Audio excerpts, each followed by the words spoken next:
Welcome to the Legendarium Green Team. I'm your host, Kyptan, and with me today are JeffDougan. Howdy! And Jingalls90. Hello, hello. Today we're going to be discussing Scion of Cyador, the second book chronologically in the Recluce Saga by L.E. Modesitt.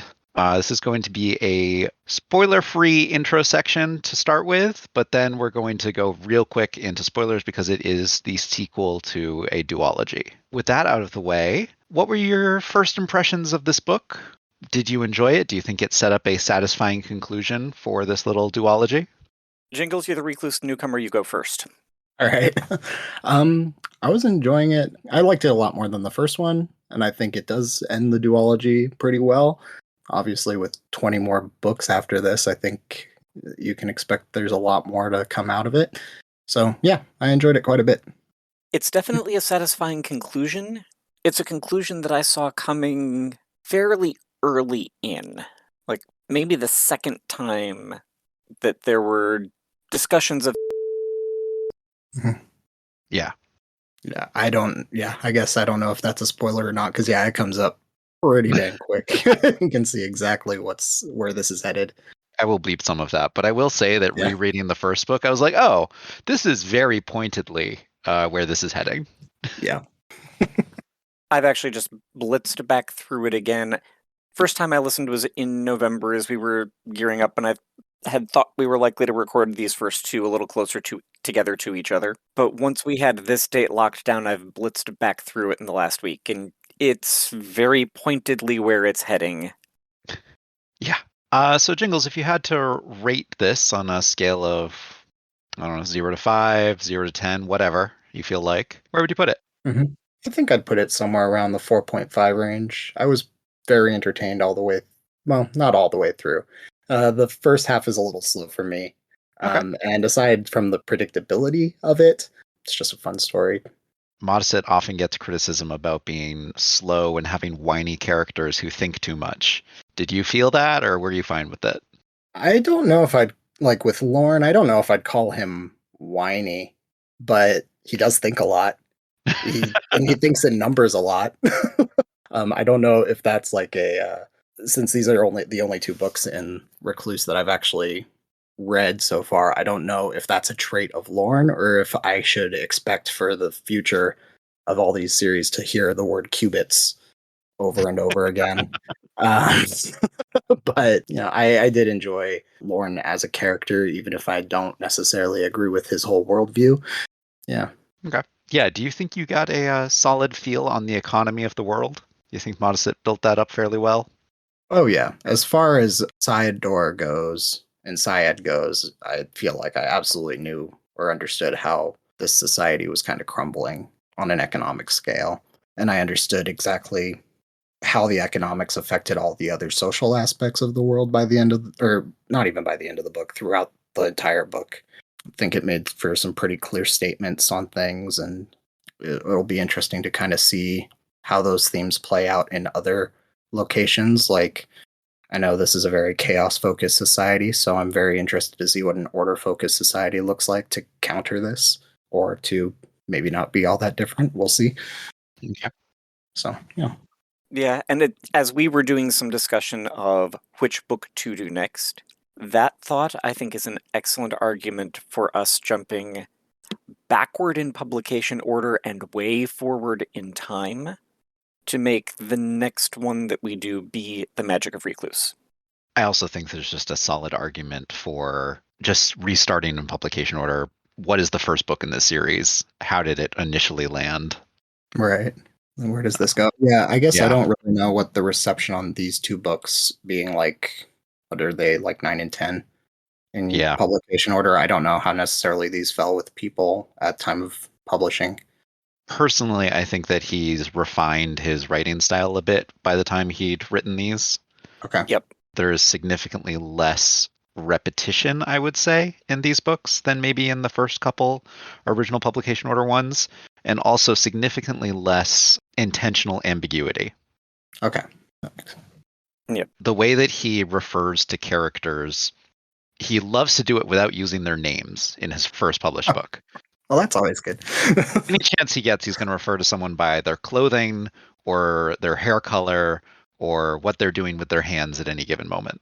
Okay. See, that's so funny because in this one, I feel like stylistically, he doesn't really do that. Like he Yeah. does, he'll mention a single color that matches the clothing, and then he kind of just either repeats it on occasion, or you don't ever hear from him on the description again. So You that's get like a few descriptions of Carl and Luss by their titles instead of their name, or by their like smiles and smirks. right. But those are pretty rare. Yeah. See, the flip side perhaps is that having gone through this one both times in audio form, I was more attuned to that tendency to describe who the character is. But with the names not being used as much, that it occasionally meant that I was, particularly the first time, was having to loop back, okay, wait, Oh yeah. who am I hearing here? Right. He definitely still does it. He just does it a lot less. Yeah.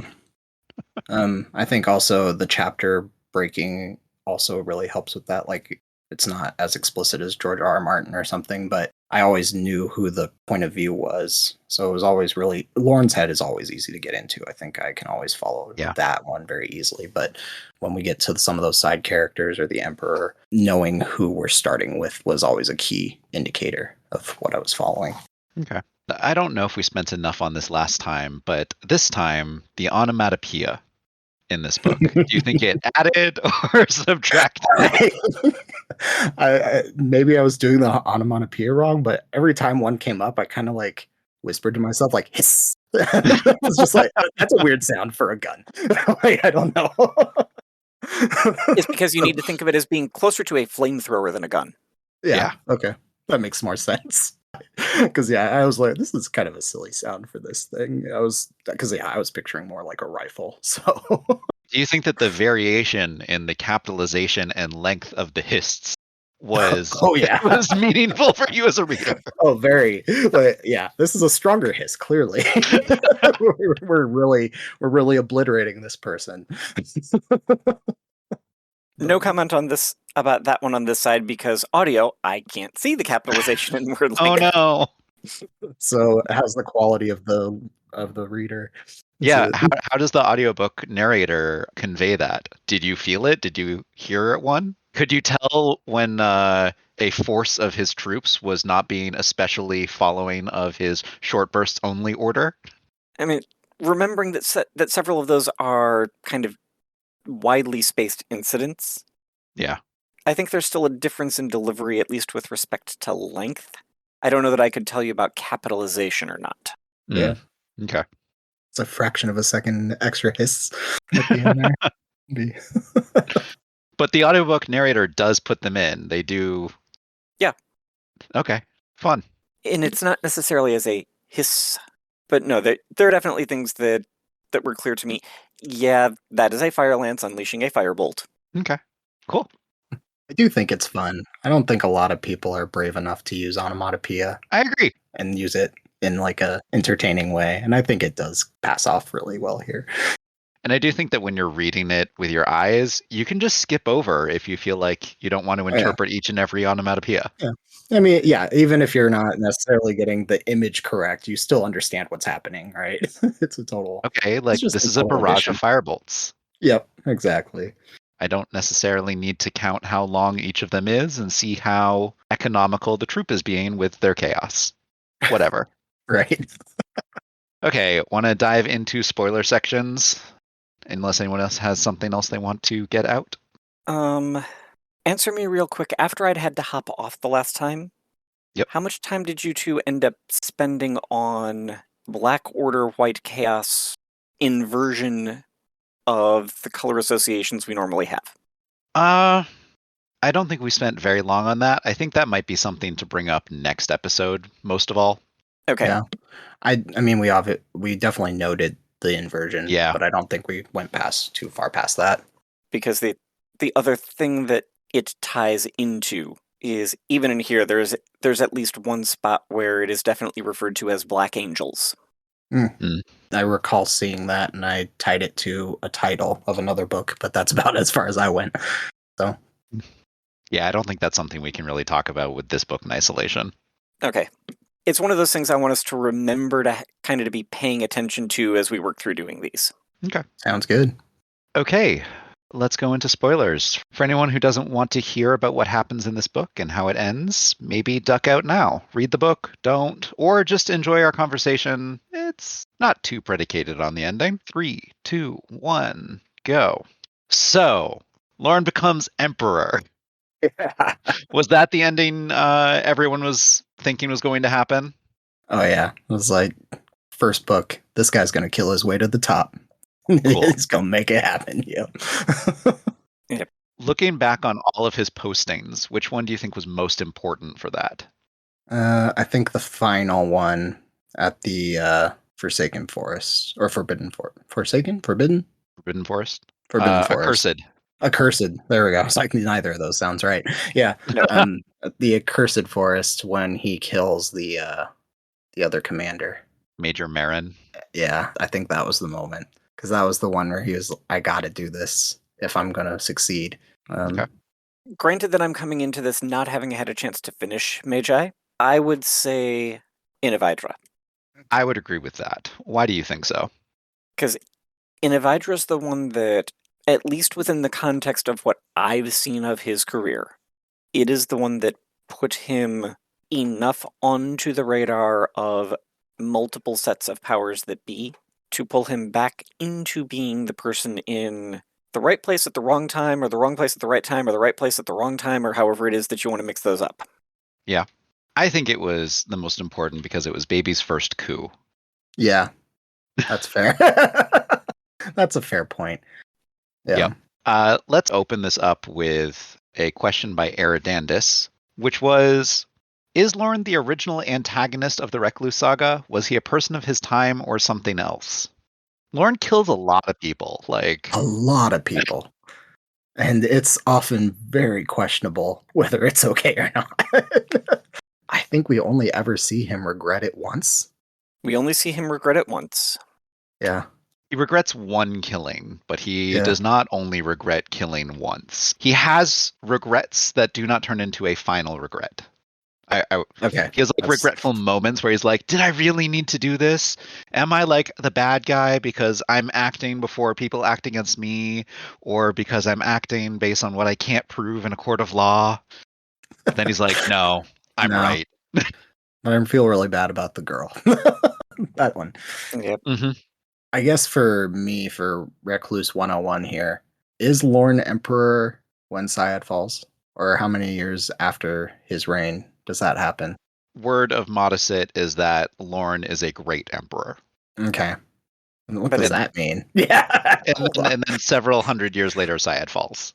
Okay.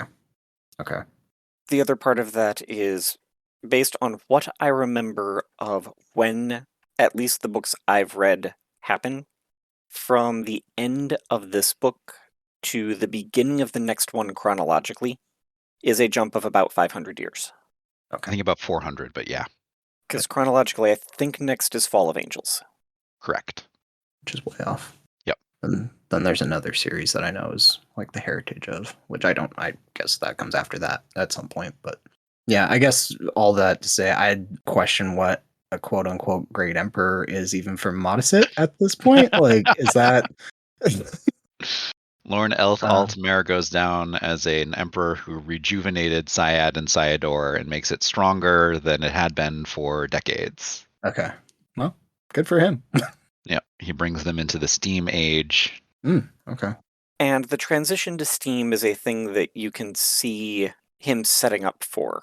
Yeah. As they have to start leaving various pieces of science fantasy behind.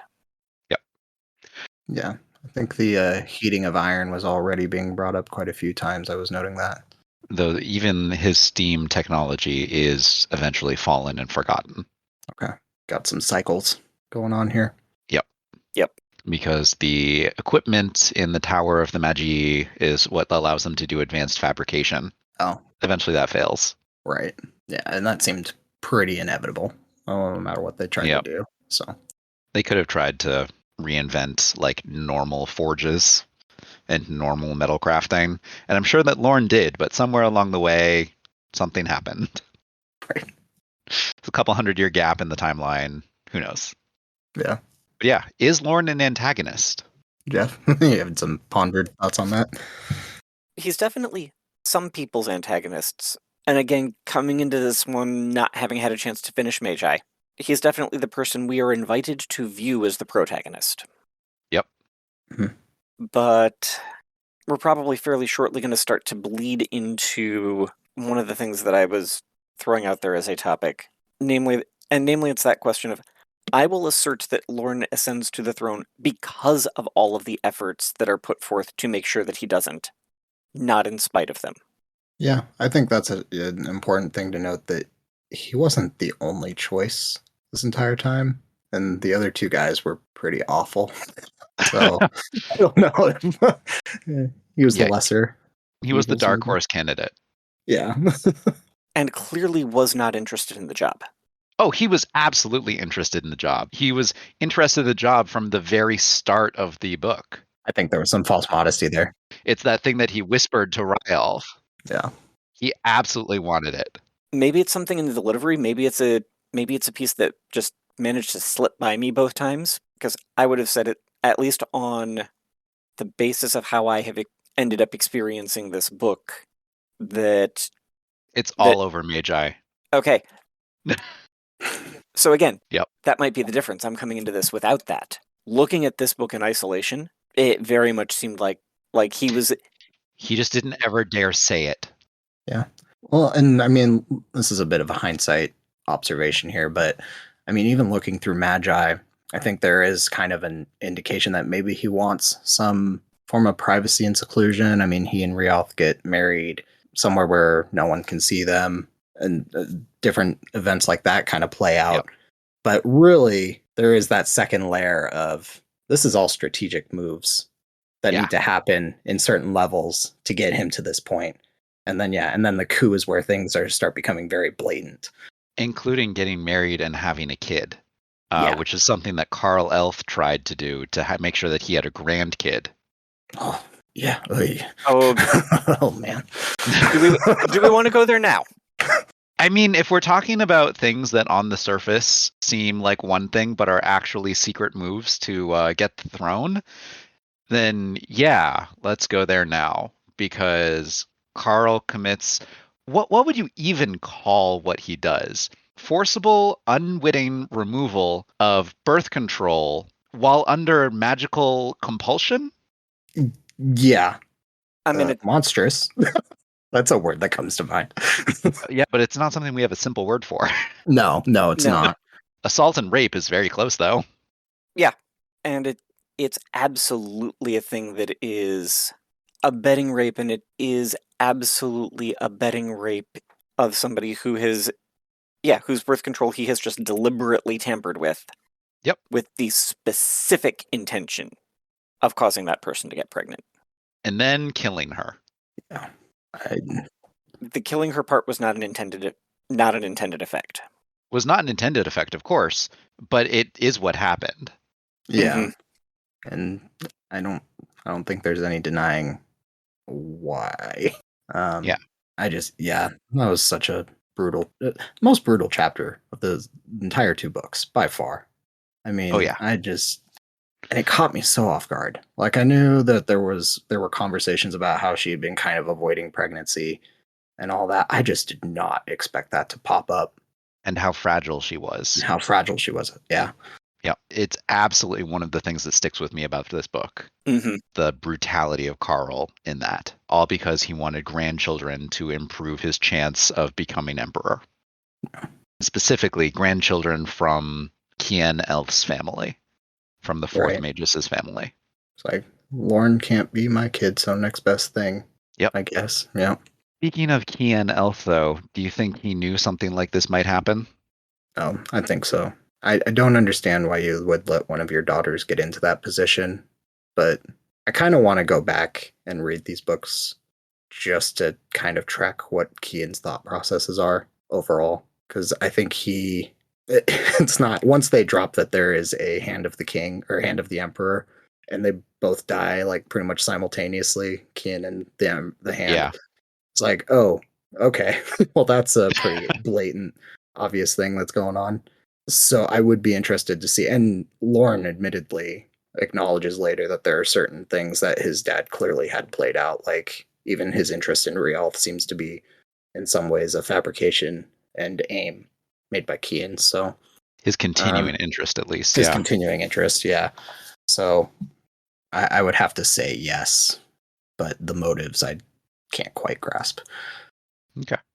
Again, having finished jumping into this one about sort of halfway through Lorne's story, the impression that I had was that his father was the Hand. Yes. I think that's the impression that both of us have as well. Okay. I think it's pretty clearly alluded to by several characters, including ones who are like, your father was more meaningful than you know. And nudge, nudge. And his friend Tiersel is going to be the new Hand. Mm-hmm. That makes a lot of sense to me. Yep. At least of the people we saw who survived everything at the end, Tiersel is about the only halfway decent choice. He's also the only friend that Lorn has. Yeah. Can't be selecting a hand that's not friendly. I don't remember if they either survived or were in that position, or were in Cyador when everything went down. But there's at least one of the under-captains from Bile or Innovidra that I think would have done the job decently. There's a difference between direct subordinates and An actual true. And yeah. But also I think that the Hand needs to be a mage. Okay. I think they need to have that invisibility trick. Got it. Otherwise you're kind of handicapping yourself in your choice of agents. Right. Who keeps going in his office every day to tell him things? Yeah. You already have the Mirror Lancers. They can do anything you order. You already have your Emperor's Enumerators. They can do any financial stuff. But you need an assassin and spy who can get in places where no one can even see that someone is there. Which is cool. It's a cool perk of being an Emperor, I will say. Fancy. Yeah. And yeah, I'm totally willing to blame Kian Elth for everything that happens to Lorn. I am willing to blame him for many of Lorn's external sources of motivation. Oh, yeah. Speaking of the character roundup, did you think that it was realistic that Lorn would only have one friend? I mean, it depends on how far we're going with the term friend here. Because, Yeah. I mean, he's definitely got his family. Yep. And he's got Rialf. But yeah, as far as people that are not subordinates or family, yeah, I think it does. I think if only for the necessity of making sure, even if we're looking at like what Kian wants, making sure he truly has that one person who will always be relied upon in some fashion. You want your kid to be secluded, I think, for the most part. You don't want him being too actively happy to just meet We're going everybody. full on Evil Dad, aren't we? Oh, yeah. I'm going right in. I like just Kian. It's so funny, right? But at the beginning of this book, I was like starting to see, oh, Kian's not too bad. Maybe he cares about his kid. And then you get to the end of the book, and it's no, not really. Like, I mean, he cares about him. But he wants him to achieve his goals. Achieve his goals, not yeah. Lorn's goal was to become Emperor, and you know what? That's what he was going to do. That's fair. And he made it work. He did. Do you think that the balance of the three castes ended up working out? Do you think it's inherently unstable, stable? Snapshot I've got definitely has me feeling that it is unstable, probably perpetually so. Okay. Yeah, I would agree. I think who has the most power more often? I think it's probably the merchants. The merchants are definitely ascendant currently. Yes, currently. Yeah. The Magi are probably at the weakest currently. Yep. Yeah, the Lancers in the middle there. And that's brought up consistently over the course of the books, talking about the relative numbers of people involved. Mm-hmm. The smallest in number, the Magi, then there's the Lancers, and then there's the merchants, and then the commoners in general. Yeah. And then even if we're looking at goods and supply, the Magi are really dependent on a very finite source at this juncture. Oh, yeah. Whereas the merchants are just kind of expanding on everything. I mean, we even see Rialf and Lorn practicing that, where Lorn is just going everywhere and looking for whatever can be sold and then handing it off. Yeah, you got that middle ground where they just fill whoever they can in as Lancers to use as numbers and just kind of empty out. everything they can. One thing that really hit me this read, it was Lorn's leave policy while he was in the Lancers. That he basically didn't get any until he got called to Cyador. Yeah. You can't kill the guy if he's not out in the field all the time. How else do you make that look like an accident? He got like 3 weeks or something over the course of 6 years or something like that. I say timeline says this book begins in year 8. Oh, okay. Okay. So even more than that. I don't know how much. Magi started in year 0. 1. Oh. The timelines I was seeing are listing Magi in year 1. Okay. But I don't know for how much of that he is an active member of the Mirror Lancers and being posted off someplace. I think we get to see each of his breaks. Yeah, I think we do. I mean, we see the roughly 2 weeks he gets right after his father dies. That's the only leave he gets in this book. He got a couple in Magi, or at least one anyways. Possibly 2. I would say presumably one when he and Ralph snuck off and eloped. That was definitely one of them. That was one of them. Did he have one other one? Regardless, not a whole lot. No. Nope. Okay, favorite military maneuvers in this book? What was your favorite campaign or maneuver that he did? Was it the reconquest of Cyad at the end?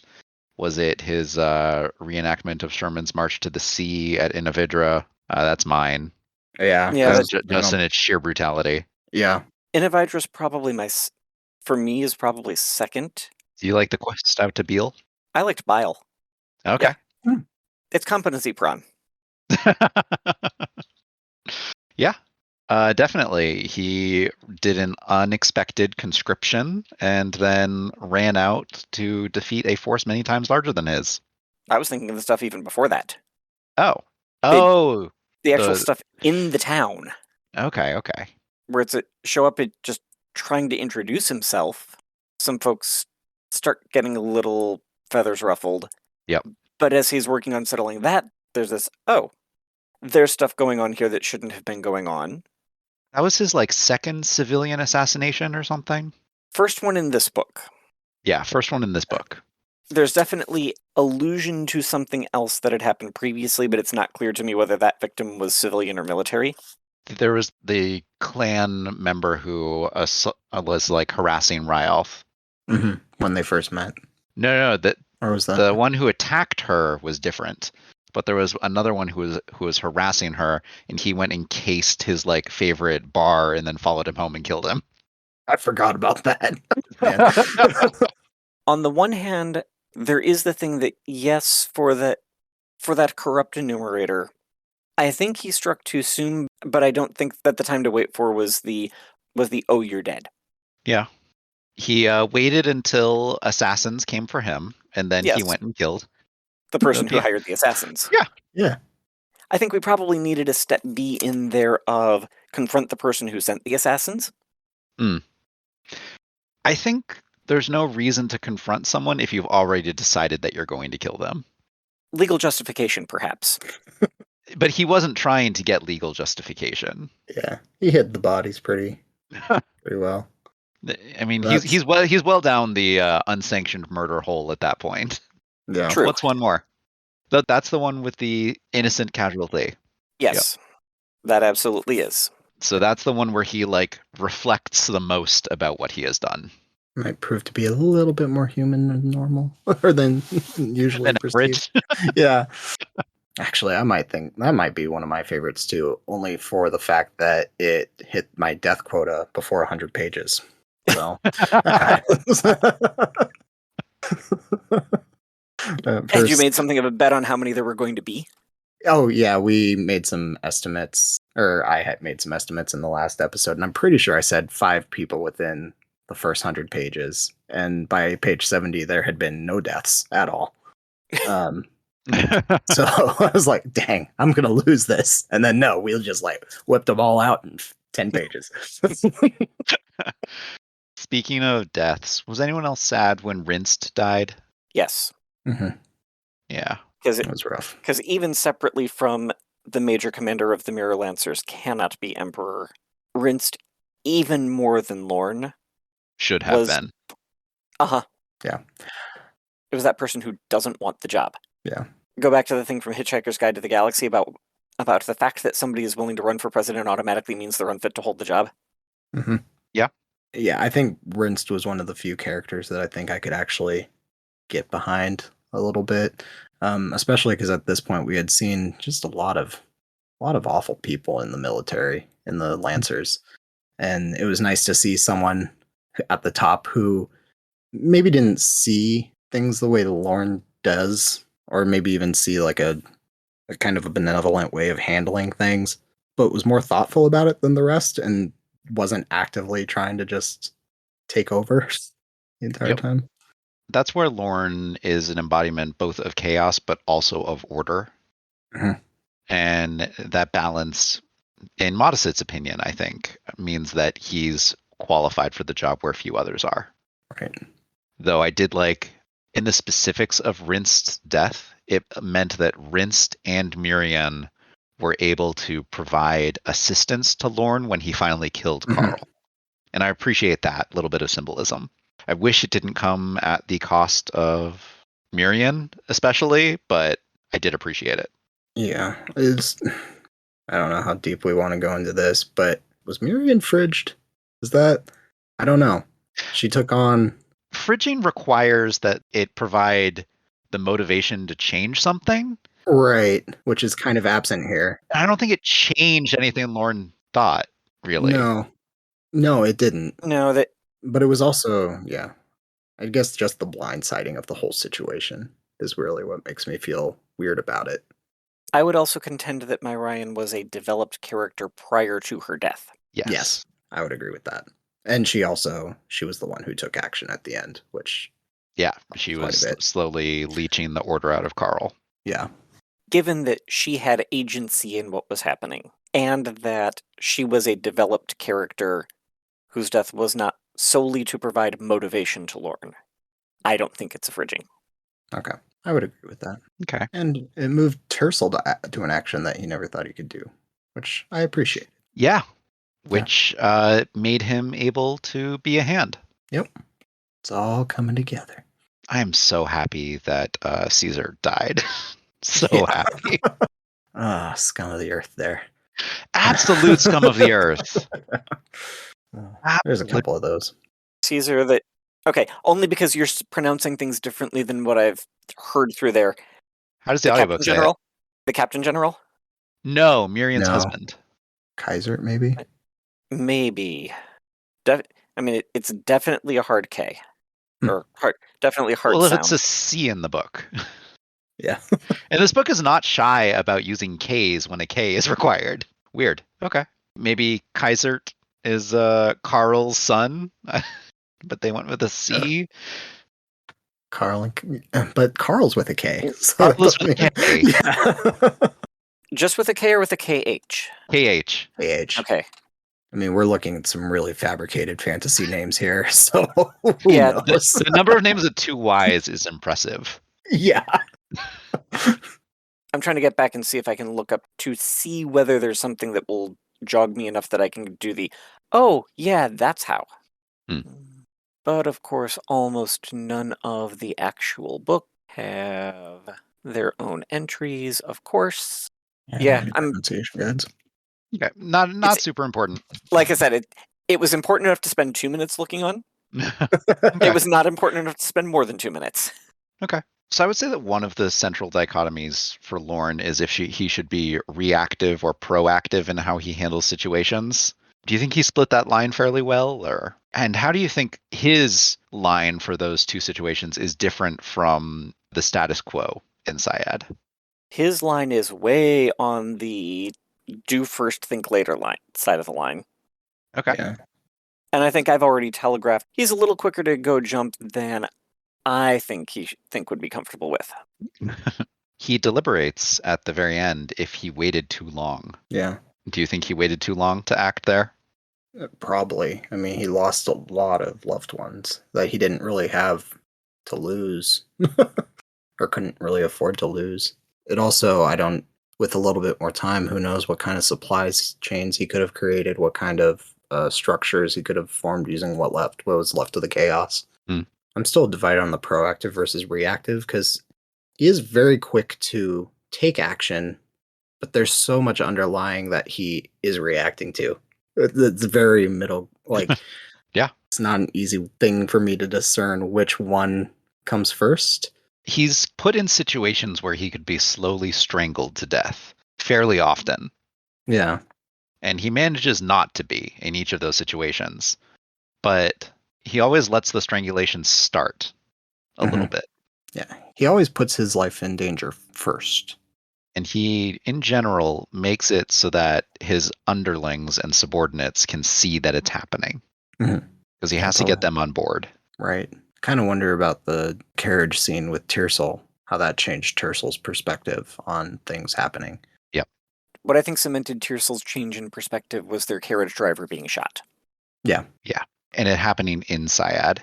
The attempted assassination in Cyad is not itself the thing that I think cemented Tearsal's opinion of, okay, things are going too far. It's the fact that the carriage driver was killed even after doing exactly what the people who hired him told him to do. Right. That is what I think swung Tearsal around to the, okay, yeah, you need to do something about this. Okay. There is a lot of confidence there that his people are going to be, for the most part, okay. He sends himself into danger, but he also takes plenty of opportunities to put Rialth and his kid in danger, too. I mean... But he got geese.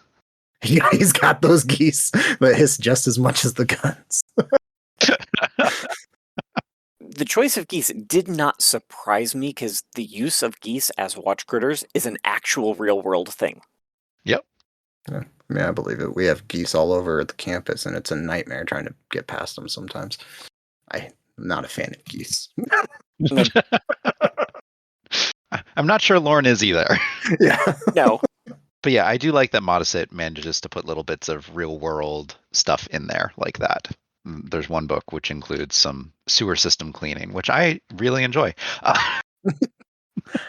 It's those little pieces that make it more approachable, right? Like you said, I had no idea that the Inavidra charge into the other country was based on a real thing. Makes sense. Well, But- it's really just the concept of total war and the destroying of supply lines with a superior force. Right.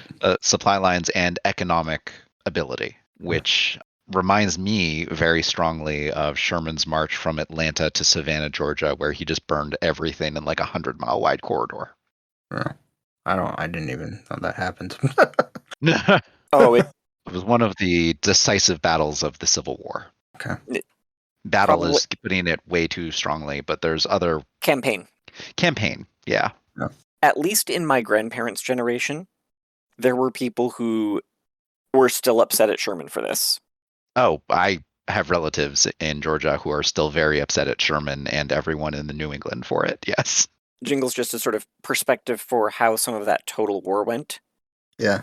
Not only did Sherman's army, as they went from Atlanta to Savannah, in places disassemble the railroad lines, they would actually take the metal tracks and create things that are still nicknamed Sherman bow ties, where they would heat the rail to bend it so much that you could not unbend it without breaking it or without creating a hazard for the train. Just taking Huge a amounts ton of of metal time fatigue. to make it work again. Yeah. Wow. No, you'd have to resmelt it. You have to melt it down all the way and remake the track piece. That's pretty intelligent. I mean, that's wild. Yeah. It creates lasting enmity. Though here in Jarens, that's not necessarily a huge deal because they already had that. Right. They were already constantly attacking them for generations. Just had to turn the tide a little bit. Yep. One decisive strike was shown in this book to be able to prevent years of attacks down the line. Although even there, he acknowledges it's eventually going to come back and bite them. Yep. Yeah. I mean, yeah, it's kind of getting that flux. Now you're settling on not having to worry about that area too long. You're going to get maybe a little lazy about watching it, monitoring it. He puts forward his plans, right? Yep. He drafts multiple plans and presents options to the Mirror Lancers, but none of them are ever fully decided on. No. Though now I'm sure that Lorn is going to have to be the one who chooses between them as Emperor. Right. Yeah, he just put himself right up front with all the resource management. Yep. But at least it is a plan. Right. Okay. Did anyone have anything else they wanted to bring up or think that we've overlooked? Because I think we might be about done. Thoughts on which real-world succession crisis this one feels the most like?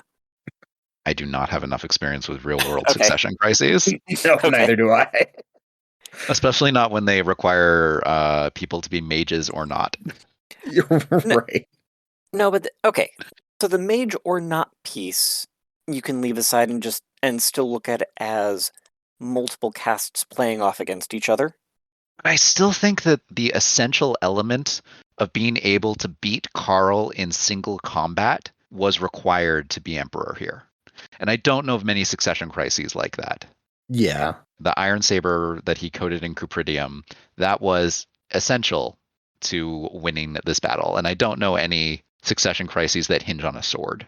No, but okay, I was thinking the whole set of circumstances of the Empire crumbling and the maneuverings that were going on. Mhm. As opposed to that one immediate instance. Right. But I don't know. For me, it's real hard to. First off, not great at history. Second, okay. second, That's I good. do think that the magical element of this particular succession crisis, as one of the mages is trying to take over the empire, is pretty core to it, and that's why Rinst didn't even try. Carl was going to win this No. if Lorn didn't stop him. Yeah, this is the Jingles ignorance hour. I have no idea about most of Okay. these to try to yeah. Sorry, Kip, but I thought you were another one of the history podcast people. No, not super. I feel like this probably matches some Roman emperor in the fall of the Roman Empire somewhere. Someone who wasn't supposed to be appointed emperor somehow fell into it. I feel like that could have happened. I feel like I'd want to reach into Chinese history for this. Or that, yeah. So the one I was going to suggest is the events leading into the Japanese Battle of Sekigahara, which is somewhat loosely fictionized in James Clavell's Shogun. Okay. Loosely based on historical events. I can kind of see Lorn, particularly with you two sort of saying no, if you've got the background from Magi, he very clearly wants that job. That looking at this book in isolation is that loyalty to the Empire first isn't necessarily an I want the job, but unlike Sherman, going back to that piece of discussion a minute ago, that if nominated, he will accept. I do think that Lorn wanted Emperor from maybe not his school days, but pretty much immediately after that. Yeah. And possibly even from his school days. It's possible. I'd have to reread the beginning of the book again. Maybe somewhere around the time where he decided he wasn't going to be Magi anymore and was going to become a Lancer. So I think he pretty well knew that being a chaos and an order wielder was going to be a unique asset to him that made him valuable. There's a point in Magi where he confesses to Ryalf what his plan is. As a reader, we don't get to hear what he says. Right. And then her response references Alia Kial, who was the famous emperor who was a conqueror. Right. So that sets it up pretty clearly for me that he was thinking about this early on. Yeah. Yeah. I don't think you lightly compare yourself to a powerful individual like that. Which apparently there's 2 new books coming out from his standpoint. Yeah, that's what. How are you feeling about those? Given my most recent Modesitt experiences, I'm not super looking forward to them. Okay. I'm 1 Modesitt book behind right now, and I think that's how it's going to stay. So I will just be 3 behind. It's fine. Okay. Yeah, I was kind of curious about the reading order because I did kind of briefly look at a chronology, and there's a lot of the more recent books up there, which I was like, I don't think my people that I trust to tell me what I should be doing with this series like any of these. So that's going to be an interesting problem. But I am excited to get to Magic of Recluce. I think that's going to help with a lot of... Yeah, I think that'll be fun. Yeah. I'm prepared for the whininess. I'm prepared. Okay. For yeah, just be prepared for the whininess. Brush up on your carpentry. Perfect. I can do that. Cut wood. Sounds right. Yeah. Research your tree types. All right. Look up what a Lorcan is. Heard of it. Don't know what it is. But and then I think we will pick up there for our next step. Sound good? Yeah. Sounds good to me. Awesome. Thank you for joining us today. This has been the Legendarium Green Team. Thank you, Horizon Brave, for getting us all started, and Craig for loaning us this corner of his media empire. Our intro and outro music is Galactic Damages by the Jingle Punks. You can see us on Twitter at Green Team Pod or join our Discord. Thanks for having us, everybody. Have a good one. Take care. Bye.